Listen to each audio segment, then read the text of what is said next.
Hello, everybody, and good evening. I thank you very much for joining me this evening. Have a very highly controversial topic that we're going to be discussing. And in order to do so, I have a guest, and we are live right now.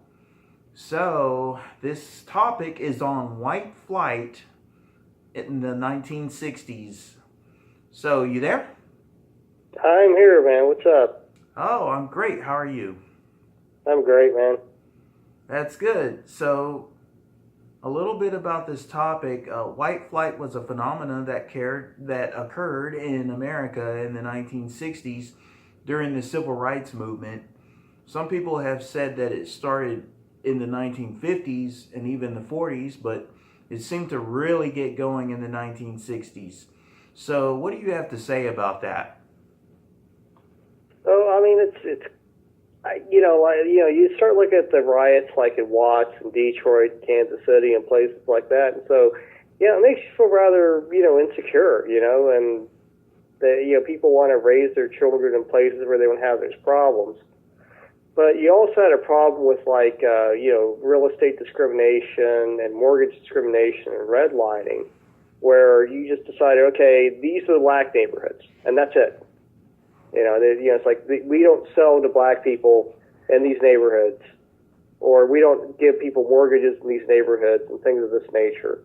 And that's how it was. Like I remember I was reading, there was a report that I was watching that there was a guy that he was a real estate agent. I don't remember where, but he was a black guy, and he was told invited to have somebody purchase his business.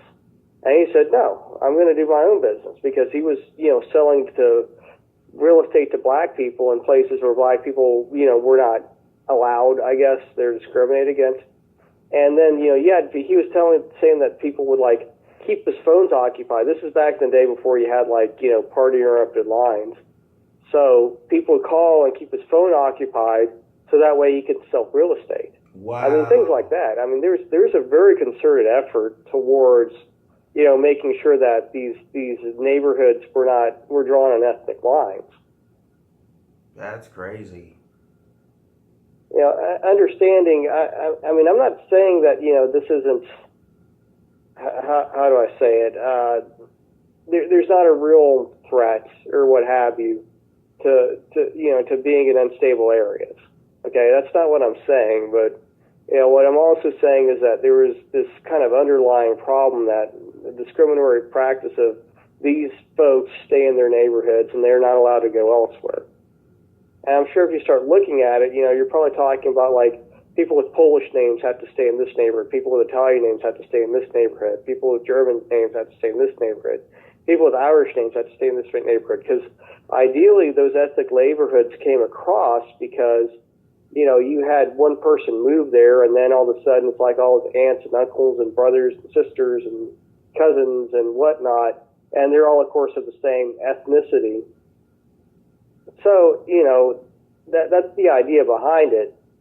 I don't know how much of that is really true, or how much of it really is that, they just, there's discrimination, widespread, active discrimination, Yeah, I've heard stories that a lot of whites left the city of Detroit and other major cities where there were race riots. Have you heard of that? No, I've heard of it. I mean, back in the 60s, white flight from Detroit, parts of Los Angeles, parts of, other major cities like New York City. I've heard that they left, like you were saying, when blacks started to move into those neighborhoods, a whole bunch of for sale signs would start going up back in the 60s and the 70s. It's a story. Well, yeah. Go ahead. Yeah, that's how it would work. I mean, because there is this idea that if a black person moves in the neighborhoods, it would depress your real estate prices. Now, what they never figured out was, does a black person moving in the neighborhood depress real estate prices, or do real estate prices get depressed because people are discriminatory and they decide, oh, well, I'm going to sell my house? You Yeah. see what I mean? Yeah. So that's something that did. I mean, heck, dude. I mean, in this day and age, guy across the street, he's black. The lady on the corner around the corner from me, she's black. I don't care. I mean, they're fine neighbors. They're good people. So I don't. I mean, in this day and age, I don't understand it. You see what I'm getting at? Yeah, I guess back then people were just in a state of panic, with all the riots and the stereotypes and everything else. Well, it wasn't just that. You had like Brown versus Board of Education, where they start saying you cannot practice racial discrimination in schools. You cannot have segregated schools. I mean, you have to read that case in order to understand how intricate it was. Yeah. I mean, they had these studies like they would take little black girls and they would, put a white doll and a black doll in front of her, and she would consistently choose the white doll. And that has something to do with her self-image of her being black and how it's more desirable to be white. And that was kind of like the problem with the racial segregation in schools. And, but let's just face it, let me be honest. The reason that we had racial segregation in schools was because, heaven forbid, people actually grow up and you have a white person with a black person, they have babies, and that was just unimaginable. Yeah. You see what I mean? Yes, and so what happened when the black kids started going to white schools in the late 1960s and early 70s, when they were integrating the schools, a lot of the white parents pulled their kids out of school and put their kids in private schools because they didn't want that. Oh yeah. I mean, part of it was like if you go, there was a book I read. It's called Common Ground by Anthony Lucas, and it was about the bossing crisis in Boston. Okay, and they were talking about how you had these ethnic neighborhoods that they're all white, they're all Irish, and they were like, we're going to integrate this class. Yeah. And they were busing. I think what happened was really the idea that they had busing, but you were busing small children 2 hours away from their neighborhoods. Yeah. And that there's this concept of a neighborhood school where you're going to go and your kids get sick and you can just walk down or drive a short way and pick them up and take them home. Well, if you're busing them 2 hours away, that makes it that much more complicated. To go to children activities like plays and pageants, it all of a sudden becomes more difficult because of that. So busing was a failure, not so much because of the intent, but because of the effect and because of the image. You have 5-year-old, 6-year-old children on a bus for 2 hours. You see what I mean? Yeah, that to me is a waste of gas, That's a waste of time, a waste of a lot of things, a waste of resources.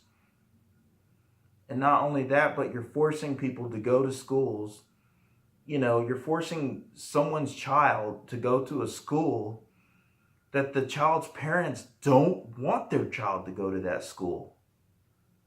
Oh, well, that's because schools become a social experiment, Joe. I mean, you got to understand this.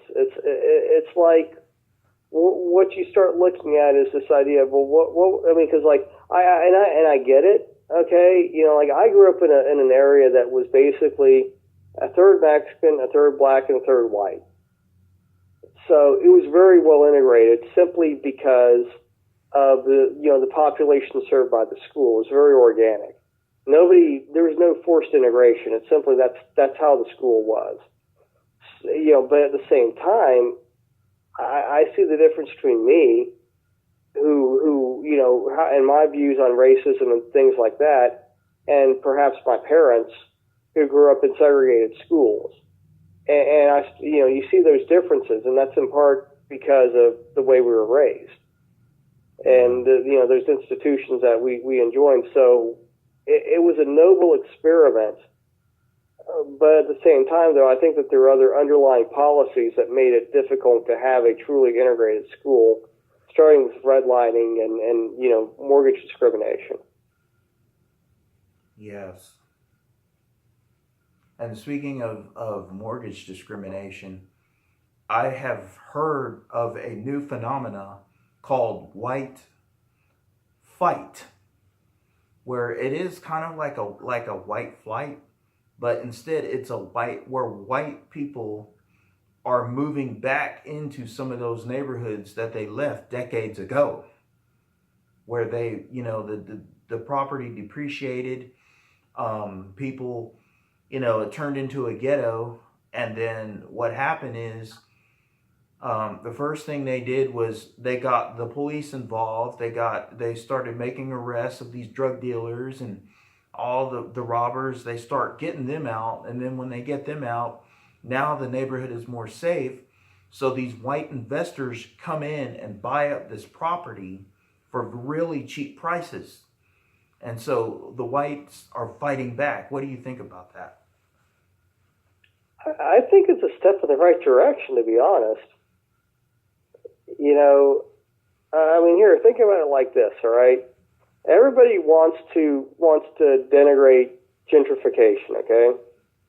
And I understand in some respects, but I mean, if you come up here, if you come up to the northeastern United States, I mean, I'm sure you've been here. You've been to like Newark and places like that, right? Oh yeah, Newark's an awful place. At least the last I checked, anyway. But you have to. But there's neighborhoods you go to, and there's houses. You look at them and like, well, they really need just some remodeling, some tender love and care, things like that. And you're talking about maybe $30,000 worth of work, which to some people is not a lot of money, but to other people it is a significant amount of money. So these houses that used to be, they were inhabited by people who worked in factories and things like this back in the day when we had those industries. Yes. Are now owned by slumlords who don't care about anything other than getting rent.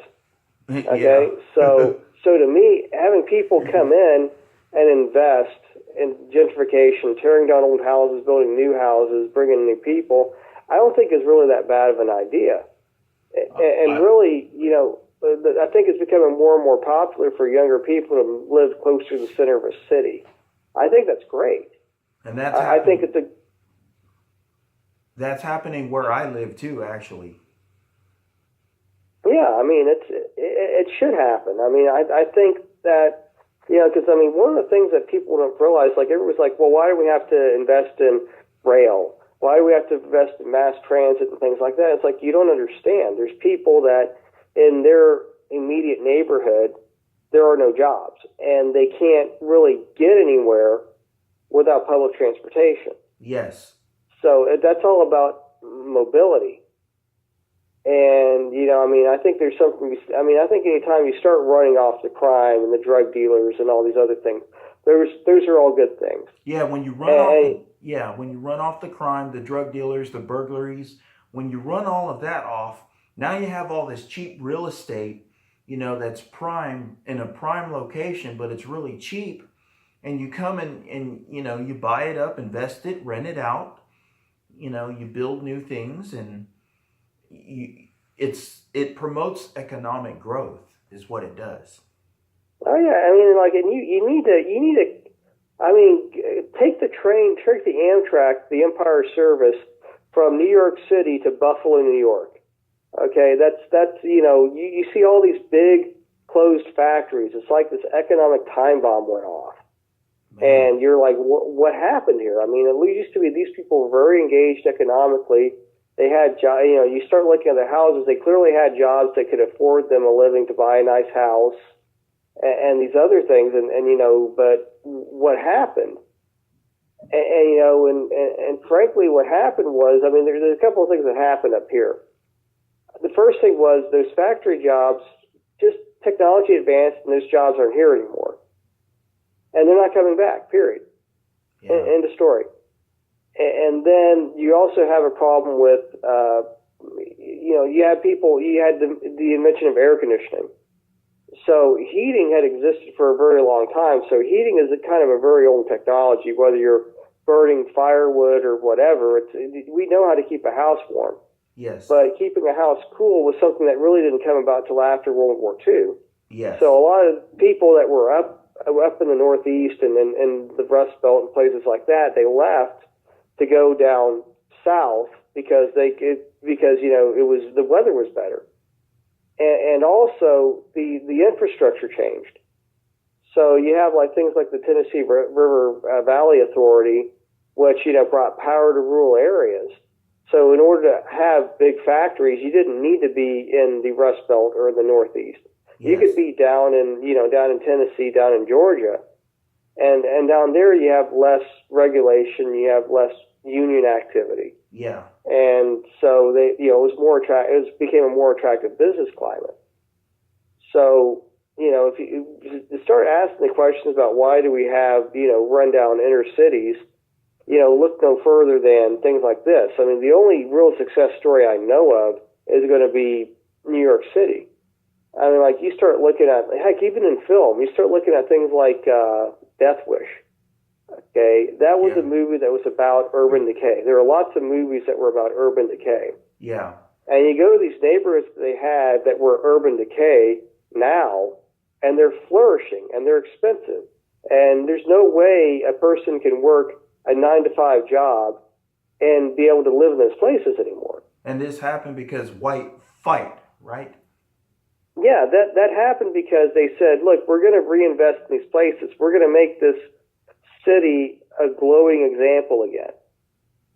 I mean, like the Bowery. The Bowery used to be just a slum area. And now the Bowery, they have all these lofts and all these trendy shops and crap like that. And, the Upper East Side was the same way, where, that was kind of like, all tenement housing, and now it's pretty popular. And, I could go on and on.